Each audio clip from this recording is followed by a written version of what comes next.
So today we're going to talk about how to overcome food sensitivities. We're going to give you 3 tips to help power you up, get you on the road to feeling better. Yeah, so food sensitivities are incredibly common today. It's only getting worse, and not a day goes by that someone doesn't come to my office with some kind of sensitivity, intolerance to what they're eating. They can't figure it out, they can't put their finger on it, but they're sick of feeling like crap. So I've become an expert in diving into this and looking at testing and studying food journals. So I'd love to give you my top tips today, because honestly, sometimes if you just start to keep your own information, keep track of how you're feeling and what you're eating at home, you can, prevent yourself from spending a ton of money on food sensitivity testing and other related testing, right? Mm-hmm. Yeah. So we talked about a little bit in our last video on what is a food sensitivity, but it's really common that you'll see just as you get older, there's foods that I used to tolerate, and all of a sudden I get a runny nose, or I don't feel well, or something, you don't feel right. And it's just like, is this just getting older? Is it just age? Right. It's not. Right. And if you watched our last video, we did talk about intestinal permeability, or leaky gut, if you will, which is often the number one. It has to happen first before you start to become intolerant of foods. And so we can put a link in the show notes, yes? We will put in a link to the other video. Okay, so you can watch that first, then come back to this. So should we get into the tips? All right, so 3 top tips, go. Number 1. Woo! So number 1, keep a food journal, a detailed food and symptom journal. So write down everything you're eating for breakfast, lunch, and dinner. Write down snacks, beverages, candy, whatever it is that's going down, recovery shakes, whatever's going down at the hatch, write it down. But I also need you to track your symptoms. So I ate this, feel great. I'm feeling energized after breakfast, this is great. I ate lunch, I'm farting for the next 30 minutes, or I'm really tired, I want to take a nap. So what is your nickname that your patients have given you? Oh, they call me the fart whisperer. I'm not kidding you. I've literally saved marriages because I've been able to eradicate gas from men and women, Just so you know. Women don't get gas, do they? Michael, it's not a man thing to have gas. Like, that's not good. If you're farting all the time, there's something in your food that's not working for you, or the bacteria in your gut isn't balanced. All right, stop. Anyway, so then you eat your dinner and maybe you wake up feeling unrefreshed, or you have joint pain. Keep a log for at least 2 weeks, and many times you might be able to figure out your own pattern. You think, oh my gosh, it was eggs. How did I not pick up on this, right? Mm-hmm. We have other videos on elimination diets and how to remove and how to add back in. But so tip number 1, keep a food and symptom journal. A, it might help you figure it out and done, end of story. But B, if you can't quite figure it out, you could take it to someone like myself, and we could help you track the patterns, help you interpret, right? Mm-hmm. Where does someone go if they can't find Kylie Bogdan, all-star dietitian? Well, wait, because that's tip number 3. All right. Sorry. Okay.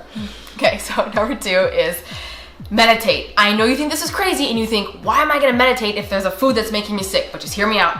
Okay. The gut and the brain connect through the vagus nerve. They literally connect. They're best friends, right? They're constantly communicating and signaling each other. If the gut's a mess, the brain's a mess. If the brain's a mess, the gut's a mess.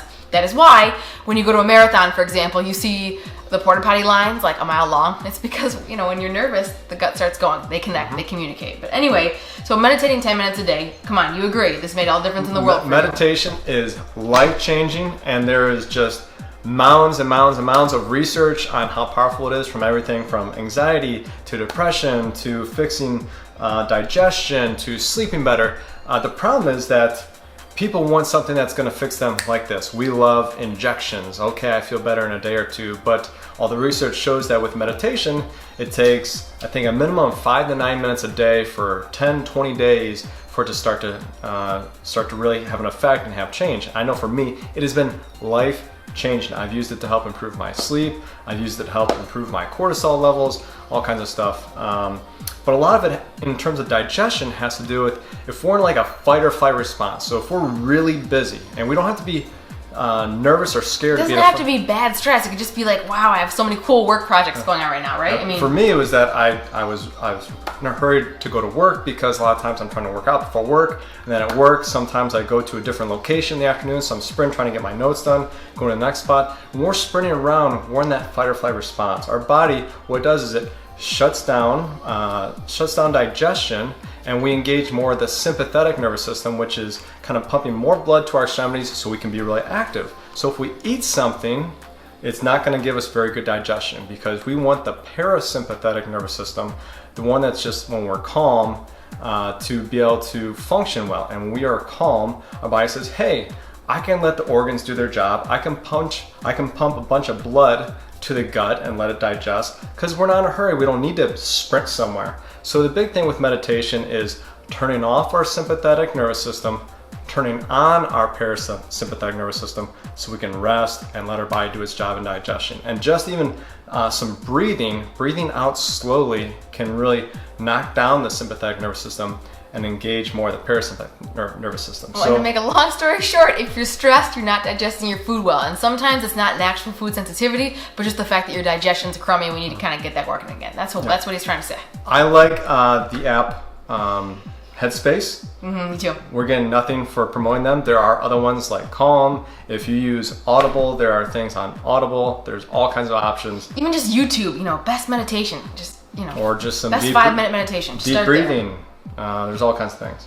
Go. All right, tip number 3. All right, tip number 3 is find a registered dietitian that is trained in functional nutrition, not a nutritionist.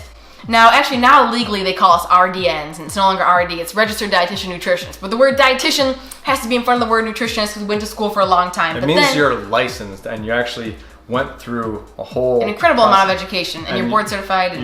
You went through and you passed a licensure test. You didn't just do a weekend course when you are a registered dietitian nutritionist. Right, but then we're taking it one step further, and you want a registered dietitian trained in functional nutrition, because most of us are not. It's not the way I was taught in school. I had to go back for further education.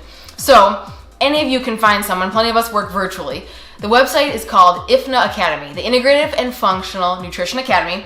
We will put that link down below as well, and that is where you can find dietitians who have gone through the best training for functional nutrition, which means we're trained in food sensitivities and gut health and autoimmune disorders, and versus maybe the typical, here's the food pyramid, here's my plate, all foods fit for everybody, because unfortunately, although that sounds great, I've come to find it's just not true. You have to dig deeper, and you have to individualize the nutrition approach for each client.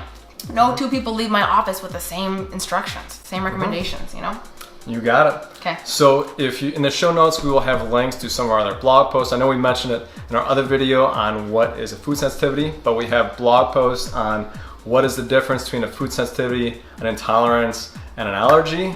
We also have a post explaining food sensitivity testing and symptoms, and then another post just talking about what is the best test to check out. There's also one talking about stomach pain. Is it food allergy or food intolerance? I know it's not exactly this, but maybe something you want to read up on. So we'll have basically what we're saying is we want you to creep on our blog to learn. Just want to help you, because we've had a lot of issues and we found answers, and we want to share them with everyone, and you help people all the time. So check it out, and if you like this video, give us a big thumbs up, subscribe so we can help grow this channel, we can help more people. Check out our blog at FWDfuel.com. That's FWDfuel.com. That's all for now. Bye.